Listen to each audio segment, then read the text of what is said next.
This is going to be quite difficult for me to talk about, but I just want to get my story out there. So here it goes. So I suffer from mental health, so mainly anxiety, depression, OCD, and I've been diagnosed with some like psychosis as well, and a little bit of schizophrenia.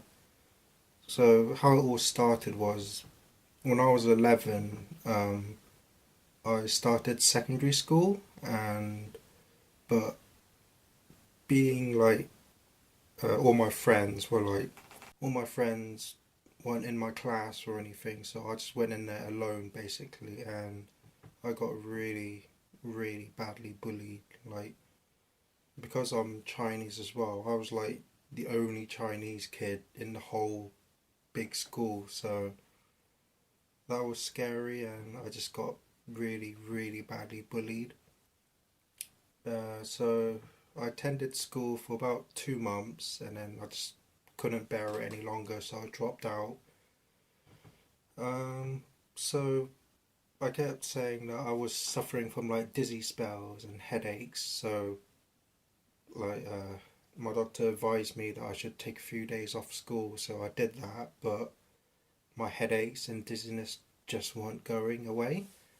So I tried going back to school like here and there for like a day or two, but I just couldn't handle it. It was just too much to bear, so I just basically dropped off completely and wasn't in education for about a year. And during that time, my headaches, dizziness, and now also chest pains and stuff just wasn't healing or anything. So I've seen many doctors, but my GP was like, he after seeing him so much, he thought I was lying about my condition just to get out of school.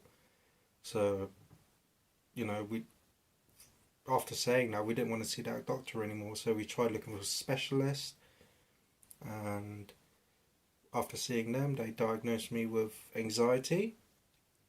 So it was just full of like worry and bully, just basically just overwhelmed my mind and stuff, and which is why, like, as a side effect, I was getting headaches and stuff. So they supplied me like medication, and I took that for quite a while, but not really much improvement.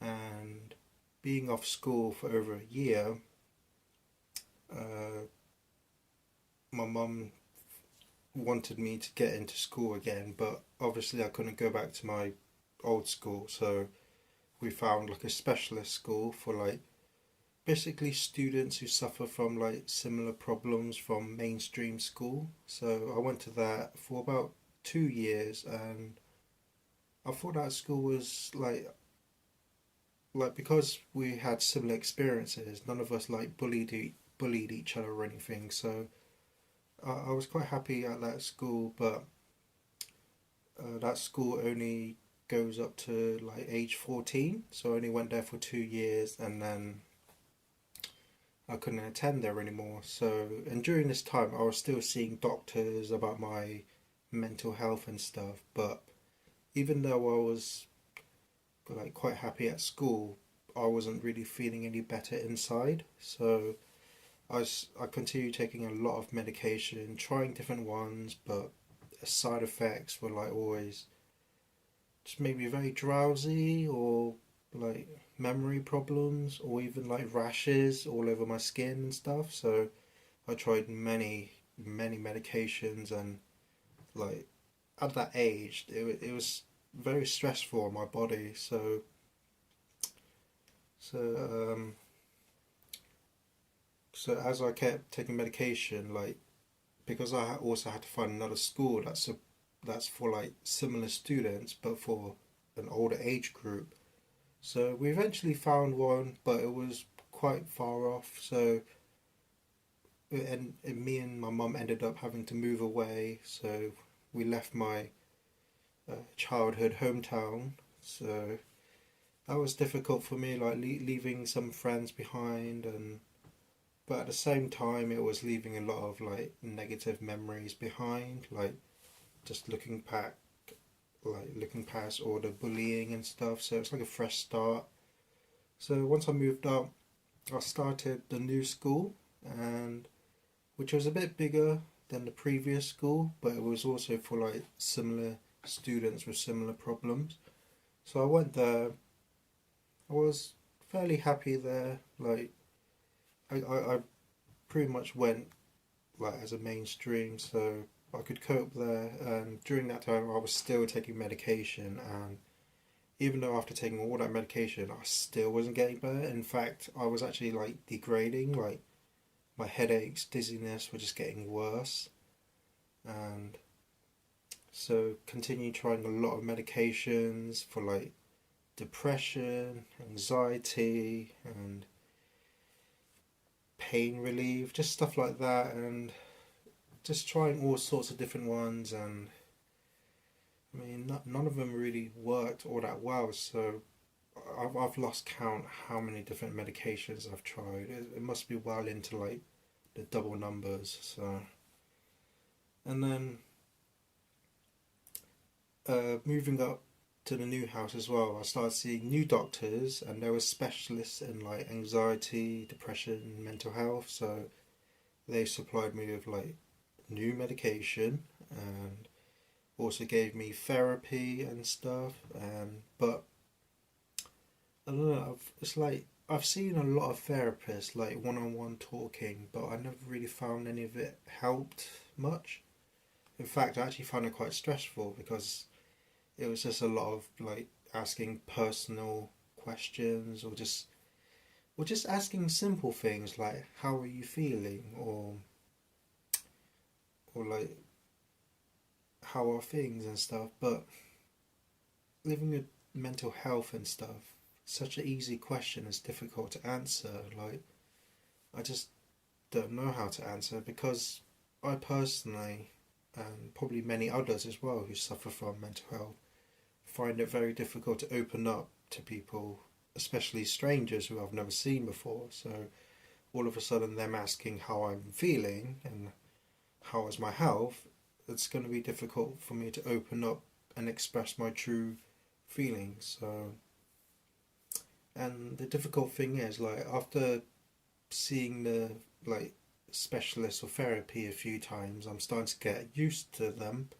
They always end up like exchanging, like changing therapists over and stuff. So I have to see someone new, like after seeing them every 6 or 7 times, I have to see someone new. So it was like starting all over again. So I found that like very unhealthy, really. Like always, basically going back to square one and speaking to a complete stranger again. But I mean, I understand why that is, because the therapists, like, they have to move around as well, go to different countries or towns and like perform their own therapy and stuff. So I understand why, but it's just that for me it is difficult speaking to someone completely new every now and then before I even fully get used to the old one. So that that was a lot of strain on me as well, both physically and mentally. So my health was still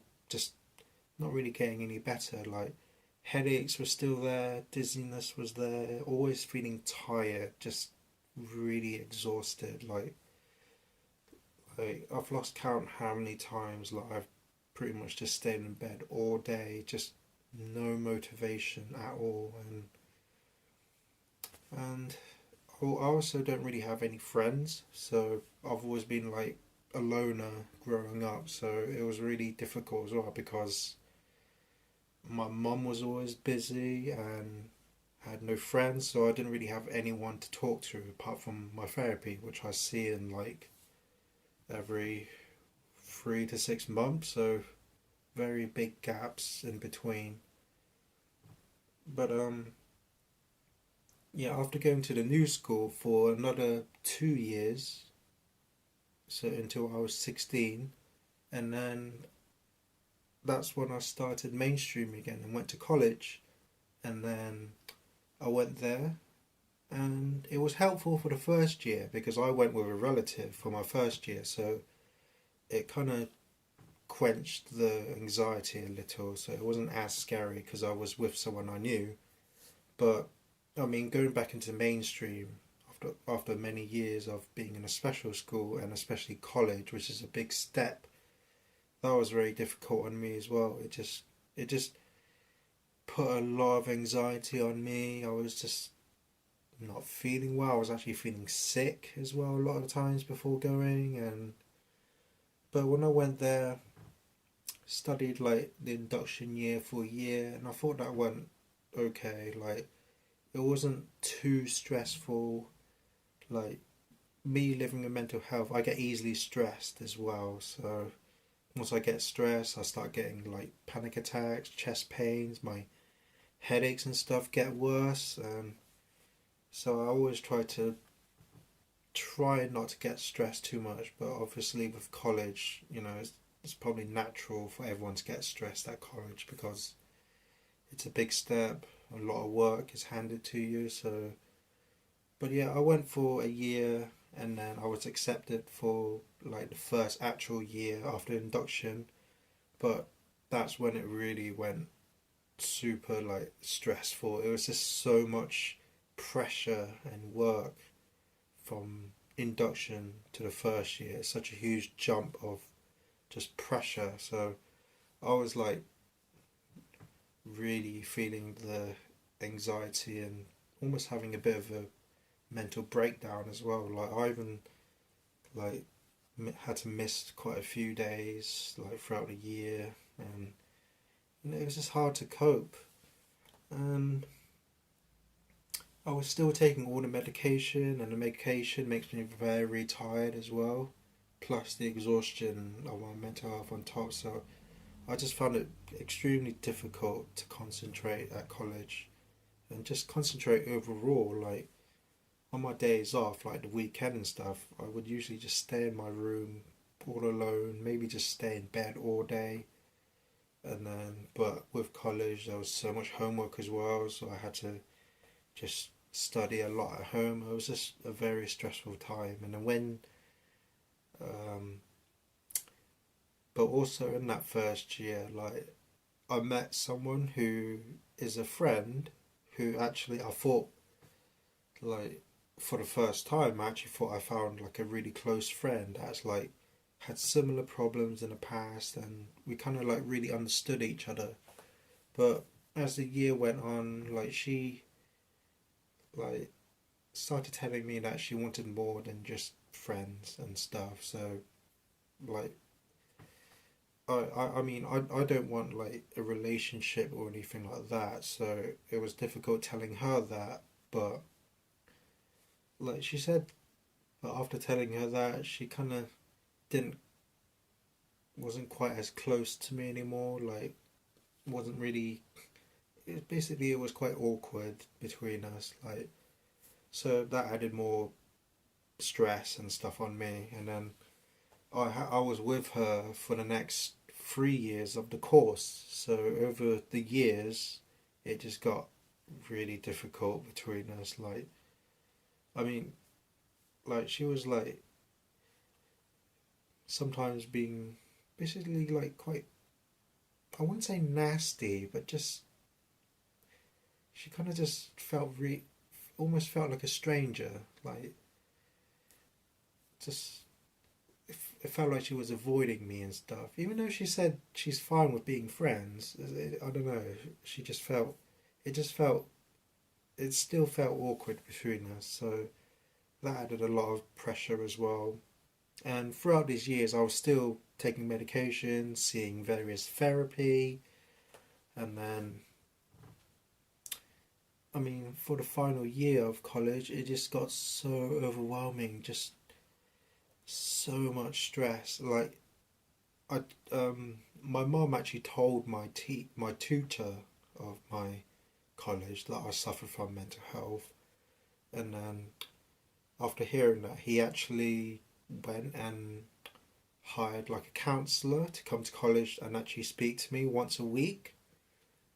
So I actually saw the counselor, but I really didn't find her that helpful. Like it just felt like she didn't want to be there. Like she didn't want to see me or just. And then she was even like skipping out on some weeks and not even telling me, so I have to like wait at, after doing my coursework. I have to wait an hour for her, but after waiting an hour, she doesn't arrive, and she didn't even tell me. So I just wasted like an hour and 15 minutes just waiting, and that's like, and it wasn't just once either. It was quite a few times. So I mean that didn't really help. It didn't really go too well. But also, I was also seeing my specialist as well in therapy, and still trying a lot of different medications, and then it was just, it kind of kept my condition and mood somewhat stable, but because of college and stuff, I was just really overwhelmed and just degrading my health. So once college was finished, like because in the final year of college, you start thinking about what university you want to go to, and all I ever thought about was I'm just not ready for university. I just, it's too much stress for me at the moment. I just can't cope, and university is like the big step, isn't it? So I just couldn't cope. So rather than go university, I decided to properly like seek help and basically just try and help with my mental health and keep it stable before I tackle anything big next in my life. So after finishing college and for like the next decade, I've just been constantly seeing lots of doctors, taking a lot of medication, even went abroad to see doctors there, and they supplied me with different medication as well, and told me different things like it's not anxiety, it's vertigo and stuff like that. But yeah, that added a lot of stress as well. And then not only that, but like the doctor also referred me to go for ECT, which stands for electric compulsive therapy, which is basically when it's like they put like tabs on your head that are connected by like wires, and then they give like your mind like a light electric shock. Like, so first they put me to sleep, and then like very light small electric shocks that supposedly are supposed to like reset your mind and kind of like bring your mind back to like before you were like having all these mental health and stuff. Like, because of after years and years of trying so much medication and therapy and also group therapy, it just, I was just not getting any progress. So as a last resort, they referred me for ECT. I went to did that. It was meant to be a 12-week course, so once a week. And I mean, that therapy is surrounded by controversy as well. Like, some say it doesn't work, it makes things worse, or others say it does work and it really heals people with mental health. But there are some severe side effects as well. The main cause is like memory loss. So some people can get like a few hours lost in a day, or like the last week they can't remember of. It's like some even can't remember like 20 years of their life. So I mean, I was scared to go for it, but I just, after trying so much like medication, I just didn't know what else to do. So I accepted to go, and for the first few times I did have memory problems. Like, I was forgetting like the day that I was doing just earlier, or even like the day before, I was just not remembering. And then after about 7 sessions, um,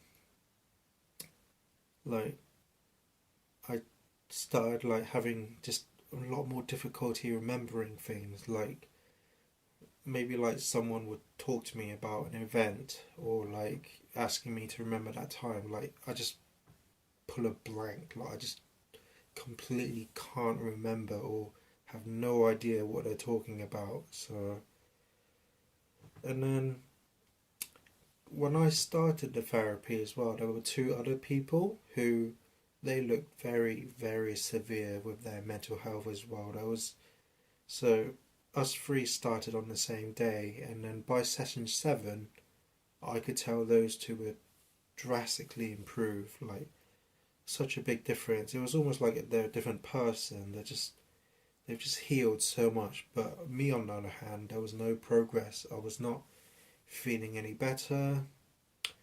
My anxiety was really still really high. My depression was still there. I still had just no motivation.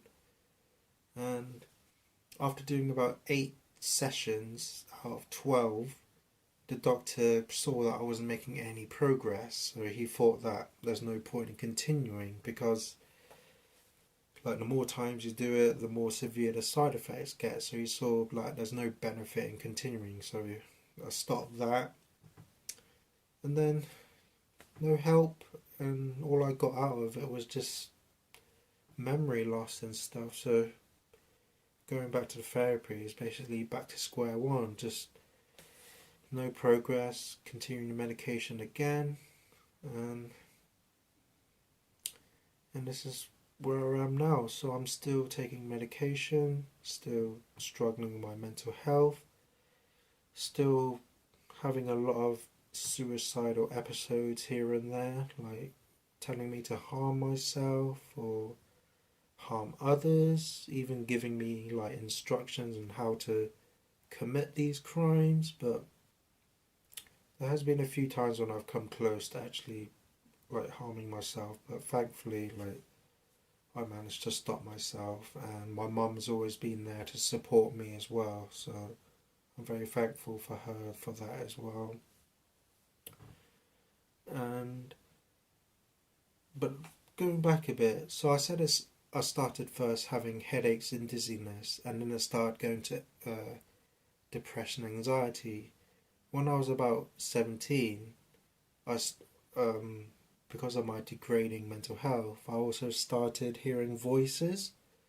So it first started as I was just like playing a game or something in my room, and then all of a sudden, I just saw this like black ball in the corner of my eye, just kind of manifesting like a slimy black ball, just floating and manifesting in the corner.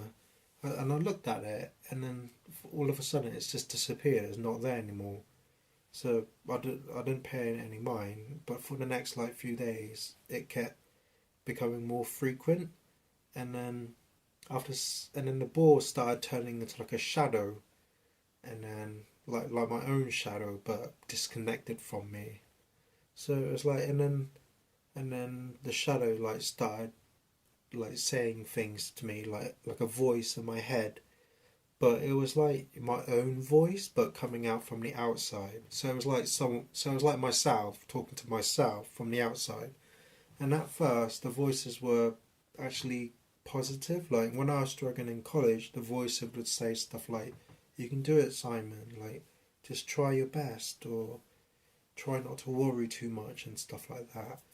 And then, so I thought these voices were like some kind of like maybe to fill in the gap of like not having any friends. So it was like a self support thing.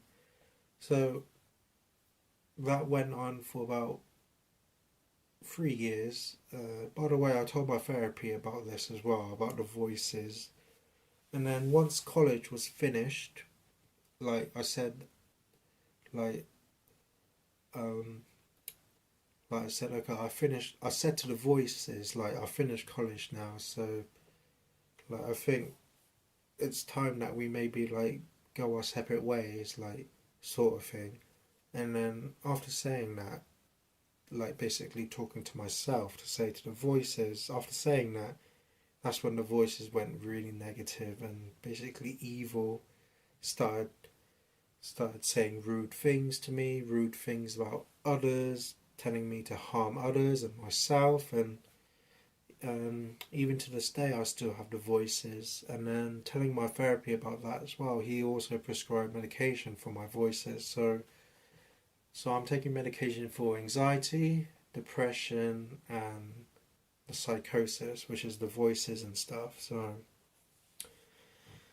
yeah, that just added a whole new layer of struggle and just overwhelming pressure, and that's still going to this day. So for those of you who subscribed to my channel from back in the day, like whether you subscribe because you like the music I make or the piano I sometimes play or the custom figures I make, the reason I haven't been posting anything as of late is because I've just been so overwhelmed by mental health, and it also just makes me feel just no motivation at all. So I struggle to have motivation to do anything. Like, in fact, I even struggle to have motivation to record myself saying this, but I just feel like I just want to get my story out there and yeah, maybe connect with other people who have similar experiences. And yeah, that's the basic story of my mental health and how I'm coping with it. So if you made it this far into the video, then I'm very, very thankful that you stuck around to listen to it all. Like, thank you very much. So yeah, that's it. That's about it for this video. So yeah, like what I like to what another self encouragement I like to say to myself a lot of the times is um, always look forward, keep hope alive, and always remember you are somebody. So